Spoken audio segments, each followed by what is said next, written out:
आप सभी को जय मसीह की। मेरे प्रिय भाई बहनों, आप सब लोग कैसे हैं? मैं विश्वास करती हूँ कि आप प्रभु में आनंदित और खुश होंगे। छोटी प्रार्थना के साथ आज के वचन को स्टार्ट करते हैं। स्वर्गीय पिता, हम आपका धन्यवाद करते हैं प्रभु, आपकी महिमा करते हैं आज के नए दिन के लिए, नई सुबह के लिए। परमेश्वर, आज का वचन प्रभु आपके लोगों के दरमियान लेके आने में के लिए प्रभु आप मुझे इस्तेमाल करें। हर एक के मन हृदय को खोलें ताकि आपके वचन पर मन लगाएं प्रभु, और वो उन पर चलें। मेरे परमेश्वर आशीषित होने पाए। तो यीशु मसीह के नाम से मांगते हैं, आमीन आमीन आमीन। हालेलुया। परमेश्वर के प्रिय लोगों, आज का प्रभावशाली वचन लिया गया है गिनती की पुस्तक से। मेरे साथ उसका 12 अध्याय और उसकी 8 आयत को निकालें। उससे मैं गुप्त रीति से नहीं परंतु आमने सामने और प्रत्यक्ष होकर बातें करता हूँ, और वह यहोवा का स्वरूप निहारने पाता है। सो तुम मेरे दास मूसा की निंदा करते हुए क्यों नहीं डरे? आमीन। परमेश्वर के प्रिय लोगों, परमेश्वर के इस वचन में हम मूसा के बारे में हमने पढ़ा है कि परमेश्वर मूसा से बहुत ही ज़्यादा खुश थे, और परमेश्वर मूसा से आमने सामने होकर बातें करते थे, और मूसा परमेश्वर के चेहरे को निहारने पाता था।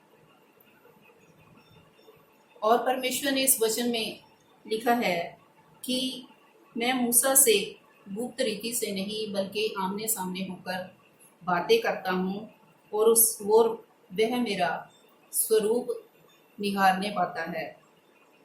सो तुम मेरे दास मूसा की निंदा करते हुए क्यों नहीं डरे? इस वचन में हम देखते हैं कि मूसा का भाई हारून और उसकी बहन मरियम, जिन्होंने मूसा के विरुद्ध उसकी चुगली खाई, उसके विरुद्ध निंदा की, उसकी बातें की, क्योंकि मूसा ने कुशी स्त्री से विवाह कर लिया था। और इस तरह से हारून और मरियम उसकी निंदा करने लगे, उसकी चुगली करने लगे। परमेश्वर के प्रिय लोगों, हमारा परमेश्वर जीवित परमेश्वर है, और वो हमेशा हमें देखता रहता है। वो हमारी हर एक बात को सुनता है। और इस तरह से परमेश्वर ने मरियम की और हारून की बातों को सुना, और परमेश्वर क्रोधित हुआ, और उसके क्रोधित होने से मरियम कोढ़िन हो गई। परमेश्वर के प्रिय लोगों, हमें परमेश्वर के अभिषिक्त के विरुद्ध बातें करने की, चुगली करने की, उसे तुच्छ जानने की हमें कोई भी ज़रूरत नहीं है, क्योंकि वो परमेश्वर जलन रखने वाला परमेश्वर है। वो परमेश्वर अपने अभिषिक्तों की कोई भी बात को सहन नहीं करता। जब इंसान परमेश्वर के लोगों के विरुद्ध, परमेश्वर के चुने हुए के विरुद्ध वो बुड़बुड़ाते हैं। ऐसा ही हम गिनती उसका 21 अध्याय में भी एक वाक्य को पढ़ते हैं, उसका 4 से लेकर 6 आयत तक। फिर उन्होंने होर पहाड़ से कूच करके लाल समुद्र का मार्ग लिया कि एदोम देश से बाहर बाहर घूम कर जाएं, और लोगों का मन मार्ग के कारण बहुत ही व्याकुल हो गया। सो वे परमेश्वर के विरुद्ध बातें करने लगे और मूसा से कहा, तुम लोग हमको मिस्र से जंगल में मरने के लिए क्यों ले आए हो? यहाँ ना तो रोटी है और ना पानी, और हमारे प्राण इस निकम्मी रोटी से दुखित हैं।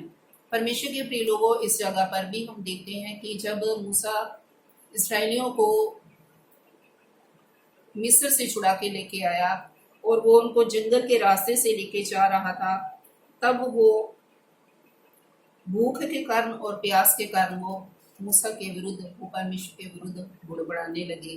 तो परमेश्वर ने उनका बुड़बुड़ाना सुना, और 6 आयत में लिखा है, सो यहोवा ने उन लोगों में तेज विष वाले सांप भेजे जो उनको डसने लगे, और बहुत से इस्राएली मर गए। परमेश्वर के प्रिय लोगों, हमें परमेश्वर के विरुद्ध, परमेश्वर के चुने हुओं के विरुद्ध हमें बुड़बुड़ाने की, उनकी चुगली करने की और उन्हें तुच्छ जानने की हमें कोई भी ज़रूरत नहीं है, क्योंकि वो प्रभु के चुने हुए दास हैं। इसलिए हमने उनका आदर करना है, उनका सम्मान करना है, क्योंकि परमेश्वर ने ही उनको अपनी महिमा के लिए, अपनी सेवा के लिए चुना है। इसलिए अगर हम परमेश्वर के चुने हुओं के विरुद्ध बुड़बुड़ाते हैं, उनके विरुद्ध उनकी चुगली करते हैं, बातें करते हैं, वो परमेश्वर हमारी सब बातों को सुनते हैं। इसलिए हमें किसी भी परमेश्वर के अभिषिक्त की चुगली नहीं करनी, उनके विरुद्ध बुड़बुड़ाना नहीं है। ऐसा ना हो कि परमेश्वर का क्रोध हम पर भड़के। जैसे कि मरियम के ऊपर कोढ़ की बीमारी आ गई, और इस जगह पर हम देखते हैं कि इजरायली परमेश्वर के विरुद्ध और उसके अभिषिक्त के विरुद्ध बुड़बुड़ाए, तो उनके ऊपर बहुत ही बड़ी समस्या आ गई कि वो सांपों के द्वारा, उनके डसने के द्वारा वो बहुत से इजरायली मारे गए। इसलिए परमेश्वर के प्रिय लोगों, परमेश्वर के दासों का आदर करें, परमेश्वर का आदर करें, उसकी महिमा करें। इस वचन से प्रभु आपको बहुत आयत से आशीष दे। सबको जय मसीह की। God bless you.